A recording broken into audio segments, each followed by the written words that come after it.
মা খাবার খাচ্ছিল, বউ দাঁড়িয়ে মোবাইল টিপছে। স্বামী আসলো মার্কেট থেকে, এসে বউকে ডাকলো, আর তখন হাত বাড়িয়ে দিল।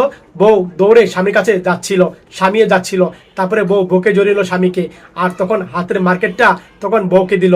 মা বসে বসে দেখছিল, আর মা পানি খাবে, আর ছেলে বলছে দেখ মা কেমন করছে, এই বুড়িটা জানি কেমন কেমন করছে, এই কথা বললো। আর মা পানি খাবে, গলায় ভাত বেজে পড়েছিল। বোমা বললো বোমা আমাকে একটু পানি দিয়ে যাও না। গ্লাসটা দিল, ঢিলা মেরে ফেলে দিল। বললো এই বুড়ি তুই এনে খা, এভাবে কথা বললো। আর মা কান্না করছিল, ছেলেকে বললো বাবা একটু পানি এনে দে না, গলায় বেজে গিয়েছে। আর বললো এই বুড়ি যা তা বললো ছেলে, বলে তারপরে রুমে চলে গেল। আর মা কান্না করছে, আর ছেলে বউকে টাকা দিল, বললো আমাকে একটু খাবার দাও না। আর বললো এই থাপড় মেরে দিল, তোর খাবার তুই এনে খা, এভাবে কথা বললো। আর ছেলে তখন দৌড়ে মার জন্য পানি নিয়ে গেল, আর বললো মা এই নাও পানি, পানি খাও। আর মাকে নিজ হাতে পানি খাইয়ে দিল।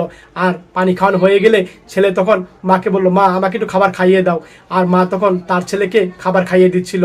এই ভিডিওটা দেখে যদি আপনাদের মন ভরে যায়, শেয়ার করে দিয়েন, মন থেকে শেয়ার করে সবাইকে দেখার সুযোগ করে দিয়েন, সবাই বেশি বেশি করে।